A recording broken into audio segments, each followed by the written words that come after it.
Hello friends, welcome to my channel Secret Recipe. இன்னைக்கு நம்ம செய்ய போற ரெசிபி இன்ஸ்டன்ட் தேங்காய் சட்னி பொடி. இதுக்கு தேவையான ingredients தேங்காய், கடலைப்பருப்பு, வெள்ளை உளுந்து, பொட்டுக்கடலை, வரமிளகாய், எள்ளு, பெருங்காயம், salt. அடுப்புல ஒரு pan வச்சுக்கலாம்.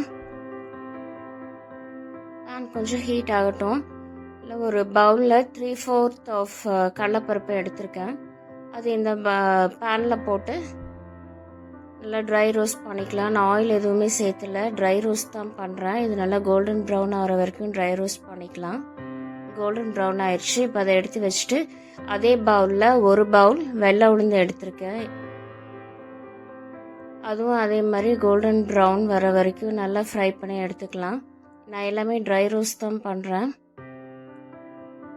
இதுவும் கோல்டன் ப்ரௌன் ஆயிடுச்சு. இதையும் அதே பிளேட்டில் மாற்றி வச்சுக்கலாம்.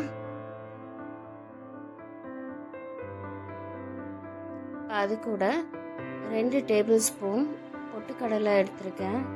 அதுவும் கோல்டன் ப்ரௌன் ஆகிற வரைக்கும் நல்லா ட்ரை ரோஸ்ட் பண்ணி எடுத்துக்கலாம். இப்போ இதுவும் ரெடி ஆயிடுச்சு. நெக்ஸ்ட்டு எள்ளு சேர்த்துருக்கேன்.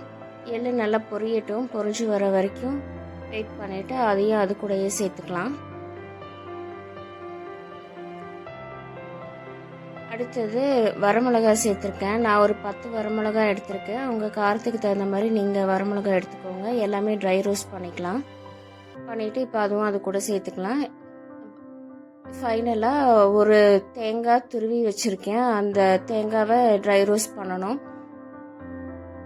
அதுவும் அதே பேனில் போட்டு ட்ரை ரோஸ்ட் பண்ணிக்கலாம்.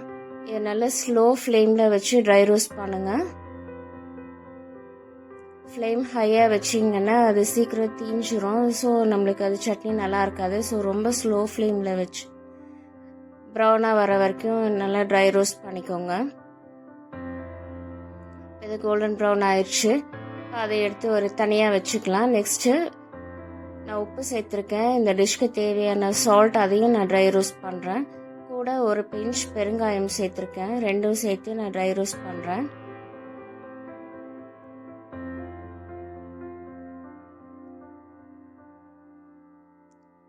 இதையும் அது கூட சேர்த்துக்கலாம். நான் இந்த பருப்பு ஐட்டம்ஸ் எல்லாமே நான் தனியாக வச்சுருக்கேன். தேங்காய் தனியாக வச்சுருக்கேன். இது ஆறுனதுக்கப்புறம் மிக்ஸி ஜாரில் போட்டு பவுடர் பண்ணிக்கலாம். தேங்காயும் தனியாக நான் எடுத்து வச்சுருக்கேன். ஃபஸ்ட்டு இந்த பருப்பு ஐட்டம்ஸ் எல்லாம் நம்ம தனியாக போட்டு பவுடர் பண்ணி எடுத்துக்கலாம். இது நல்லா கோஸ் பவுடராக அரைச்சி எடுத்துக்கலாம்.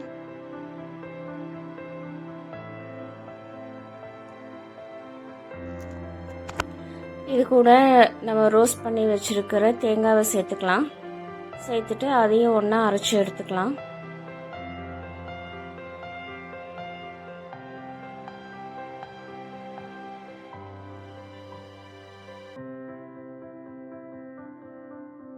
அதையும் அரைச்சாச்சு.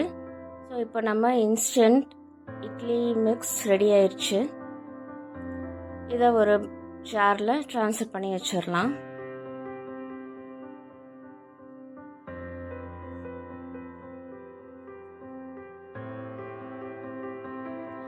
இப்போ அந்த ரெடி பண்ணியிருக்கிற பவுடரில் 2 டேபிள் ஸ்பூன் எடுத்து நான் ஒரு பவுலில் வச்சுருக்கேன். இப்போ அந்த பவுடர் கூட நம்ம ஜஸ்ட் தண்ணி மட்டும் ஆட் பண்ணால் போதும். தண்ணி ஆட் பண்ணிவிட்டு எண்ணெய் ஊற்றி கடுகு கருவேப்பிலை போட்டு தாளித்து வச்சுருக்கேன். அதையும் அது கூட சேர்த்துக்கலாம். இப்போ நம்மளோட இன்ஸ்டன்ட் தேங்காய் சட்னி பொடி ரெடி ஆயிடுச்சு. ஸோ ஃப்ரெண்ட்ஸ், இந்த டிஷ் எல்லாருமே ட்ரை பண்ணி பாருங்கள். இது ரொம்ப ஈஸியான டிஷ். இந்த பவுடர் ப்ரிப்பேர் பண்ணிட்டா இது ரொம்ப ஈஸி. நம்ம எண்ணெய் ஊற்றியும் சாப்பிட்டுக்கலாம். அட் த சேம் டைம் நம்ம தண்ணி மிக்ஸ் பண்ணி தாளிச்சும் சாப்பிட்டுக்கலாம். இது ரொம்ப ஈஸியான டிஷ். ஸோ ஃப்ரெண்ட்ஸ், இந்த ரெசிபி எல்லாருமே ட்ரை பண்ணி பாருங்கள். இந்த ரெசிபி உங்களுக்கு பிடிச்சிருந்தா இந்த சேனலுக்கு லைக் பண்ணுங்கள், ஷேர் பண்ணுங்கள், சப்ஸ்கிரைப் பண்ணுங்கள். கூட பெல் ஐக்கானை கிளிக் பண்ணுங்கள். ஸோ தட் என்னோட ரெசிபிஸ் எல்லாமே உங்களுக்கு நோட்டிஃபிகேஷன்ஸாக வந்துடும். Take care. Thank you. Bye bye.